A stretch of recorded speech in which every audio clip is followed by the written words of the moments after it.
21 मार्च 2026 को मध्य प्रदेश की मुख्यमंत्री डॉक्टर मोहन यादव ने राजस्थान में आयोजित इंटरैक्टिव सेशन में मध्य प्रदेश में निवेश के व्यापक अवसरों को प्रस्तुत किया। अपने संबोधन की शुरुआत जय श्री महाकाल के उद्घोष के साथ करते हुए उन्होंने कहा कि ऊर्जा और उत्साह से भरा वातावरण दोनों राज्यों के आर्थिक सहयोग को नई दिशा देगा। मुख्यमंत्री ने मध्य प्रदेश और राजस्थान को जुड़वा भाई बताते हुए कहा कि दोनों राज्यों के बीच सौहार्दपूर्ण संबंध निवेश और व्यापार को नई ऊंचाइयों तक ले जा सकते हैं। उन्होंने निवेशकों को आमंत्रित करते हुए कहा कि वे मध्य प्रदेश और जयपुर दोनों जगह व्यापार का विस्तार करें। उन्होंने बताया कि नरेंद्र मोदी के नेतृत्व में देश तेजी से प्रगति कर रहा है और पीकेसी योजना जैसी महत्वाकांक्षी परियोजनाओं में 70,000 करोड़ से 1 लाख करोड़ रुपए तक का निवेश बढ़ रहा है, जिसमें राज्यों का हिस्सा सीमित है और शेष सहयोग केंद्र सरकार द्वारा किया जा रहा है। मुख्यमंत्री ने निवेशकों को आकर्षित करने हेतु 26 से अधिक औद्योगिक नीतियों, होटल व अस्पताल क्षेत्र में सब्सिडी तथा नई स्पेस और AI पॉलिसी का उल्लेख किया। साथ ही एविएशन पॉलिसी के तहत सिंगरौली और रीवा जैसे क्षेत्रों में हवाई कनेक्टिविटी बढ़ाने पर जोर दिया। उन्होंने कहा कि वन क्षेत्र के विस्तार और टाइगर सफारी जैसे पहले पर्यटन को बढ़ावा दे रही है, जिससे निवेश के नए अवसर सृजित हो रहे हैं। जय श्री महाकाल। आज के इस बहुत अच्छे उत्साह और ऊर्जा भरे माहौल में मध्य प्रदेश के रोड शो के इस आयोजन में आप सबको भी प्रणाम करता हूँ, आपको नमस्कार करता हूँ। राजस्थान में और मध्य प्रदेश के बीच हमारे बीच ऐसे सबसे अच्छा संबंध माना जाता रोटी पानी का संबंध।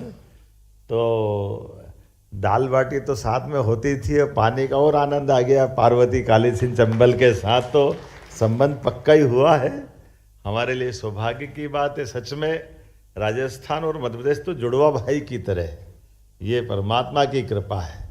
राजस्थान और मध्य प्रदेश में कोई अंतर नहीं है। और आज के इस समय में यशस्वी प्रधानमंत्री श्रीमान नरेंद्र मोदी जी का जोरदार अभिनंदन करें, उनका ताली बजा करके स्मरण करें। नवरात्रि का समय चल रहा है, नया संवत विक्रम संवत 2083 रौद्र नाम संवत्सर का प्रादुर्भाव हुआ है और प्रकृति भी रंग बदलती हमारे ऋतुओं के मौसम के साथ, हमारे वर्ष के साथ दुनिया के कई सारे देशों में। और यशस्वी प्रधानमंत्री के नेतृत्व में देश जिस प्रकार से प्रगति कर रहा है और कई नए प्रकार के रिकॉर्ड भी बन रहे हैं, ये केवल मोदी जी का शासनकाल का चमत्कार हो सकता है कि लोकतंत्र के अंदर दो राज्यों के आपस के संबंध भी सौहार्दपूर्ण बने और भारत सरकार आशीर्वाद दे, ये मोदी जी के माध्यम से हो सकता है। जोरदार ताली बजा करके इस भाव को भी लाएं। पहले राज्यों से राज्यों के बीच उनके संसाधनों के बंटवारे को लेकर के जिस प्रकार का अपने दक्षिण के रिकॉर्ड चल रहे हैं, जब हमारी सरकार बनी, माननीय भजन लाल जी मेरे अभिन्न मित्र हैं, उनका भी अभिनंदन कर दो। केरल से आए, मेरी बात हो गई थी, वो आ रहा है शाम तक, और उनने माननीय चौधरी जी को मेरे साथ इस बात के लिए रखा है कि हमारा अपना राज्य का जो परस्पर सौहार्दपूर्ण संबंध है, सच में हम इस भाव से ही बैठे हैं कि आप राजस्थान में भी व्यापार व्यवसाय करें, मध्य प्रदेश में भी करें, क्योंकि आखिरकार ये अलग बात है, मैं बोल सकता हूँ आपके बीच में, हमारे राजस्थान के लोग तो पूरे देश के हर जगह व्यापार व्यवसाय के झंडे गाड़ने के लिए जाने जाते हैं। और यहाँ क्या, दुनिया के किसी कोने में भी अगर आपको मौका मिले तो क्षमता योग्यता से कोई कम नहीं पड़ता, ये तो पक्की बात है। देश को आगे बढ़ाने के लिए माननीय मोदी जी अनथक प्रयत्न कर रहे हैं और मोदी जी के आशीर्वाद से अब आप बताओ, दो राज्य पीकेसी योजना केवल राजस्थान का उल्लेख कर दे, सब मिलाकर 70,000 करोड़ से 1 लाख करोड़ की तरफ बढ़ रही, और 1 लाख करोड़ की योजना में केवल हमारा दोनों राज्य का तो 10% लगना है और बाकी सारा पैसा भारत सरकार देगी।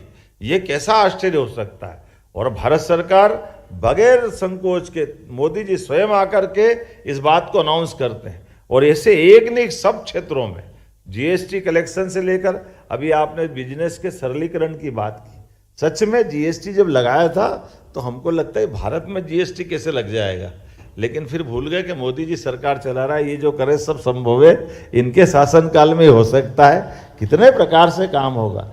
ऐसी कई प्रकार की इंडस्ट्रियों में, खासकर होटल आप डालना चाहते हैं, 100 करोड़ के होटल डालो, 30 करोड़ की हमारी कैपिटल में उसमें सब्सिडी है। आप हॉस्पिटल डालो 100 करोड़ का, उसमें भी 30% हमारी तरफ से सब्सिडी देने को तैयार है। एक एक करके हर क्षेत्र में जितने अच्छे प्रकार से हो सकता है हम हर एक प्रकार से प्रोत्साहन देने के लिए आए और ये पॉलिसियाँ सरलीकृत भी इसीलिए की है। 26 प्रकार की पॉलिसियाँ हमने लागू की है और उससे जागे आप तो स्पेस पॉलिसी भी हम ला रहा है, एआई पॉलिसी भी ला रहा है, हर सेक्टर में बढ़ने के अलावा भी जब हमको ठोस काम करना है तो मनस्थिति भी वैसी चाहिए। और जैसे आपने कहा फॉरेस्ट बढ़ रहा है, वो आप टाइगर देख करके आए, अब टाइगर सफारी हमने अपने रीवा में बना दी और रीवा के अंदर में एयरपोर्ट भी चालू कर दिया है और एयरपोर्ट के माध्यम से हमने अपनी एविएशन पॉलिसी मध्य प्रदेश सरकार ने चालू की और मध्य प्रदेश सरकार में एविएशन पॉलिसी के बलबूते पर आप सिंगरौली भी प्लेन से जा सकते हो, आप रीवा भी प्लेन से जा सकते हो और भारत सरकार की जितनी एविएशन कंपनी वो सब दौड़ी मध्य प्रदेश आ रही है, क्योंकि हेलीकॉप्टर में भी और हवाई जहाज में भी दोनों जगह हम वीजीएफ दे रहे हैं।